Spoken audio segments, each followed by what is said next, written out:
তিনটি ক্রমিক সংখ্যার গুণফল তাদের যোগফলের 5 গুণ। সংখ্যা তিনটির গড় নির্ণয় করো। তাহলে আমরা ক্রমিক সংখ্যা বলতে কি বুঝি?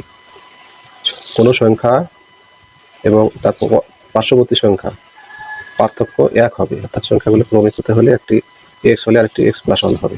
তাহলে আমরা যদি একটি সংখ্যা x ধরি, তার পরের সংখ্যাটি x প্লাস 1, তার পূর্বের সংখ্যাটি x মাইনাস 1 হবে।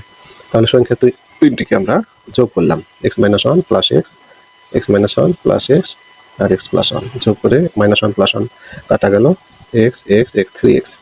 এখন সংখ্যা তিনটির যোগফল পেয়ে গেলাম 3x। তাহলে গড় কত? 3x কে আমরা সংখ্যা 3 দ্বারা ভাগ করলে গড় পেয়ে যাব। তাহলে গড় 3x/3 সমান x। আচ্ছা, এখন প্রশ্ন মতে ক্রমিক সংখ্যা তিনটির গুণফল তাদের যোগফলের 5 গুণ।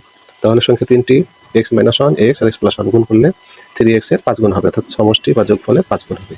এখন আমরা x মাইনাস 1 x প্লাস 1 যদি গুণ করি সূত্র হয়ে যায়, অর্থাৎ a square minus b square সূত্র হয়, x স্কয়ার মাইনাস 1 স্কয়ার। আমরা 1 দেব, 1 স্কয়ার দিব না, আর x টা পাশে রাখলাম।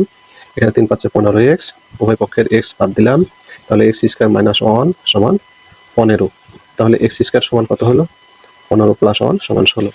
এখান থেকে আমরা x এর মানটা পেয়ে যাব, x সমান 4। তাহলে তিনটা সংখ্যার গড় কত? 4 হবে। এই যে গড় বের করে রেখেছি, x এর মান 4। তাহলে এটি তিনটি ক্রমিক সংখ্যার গড় 4। ধন্যবাদ বন্ধুরা।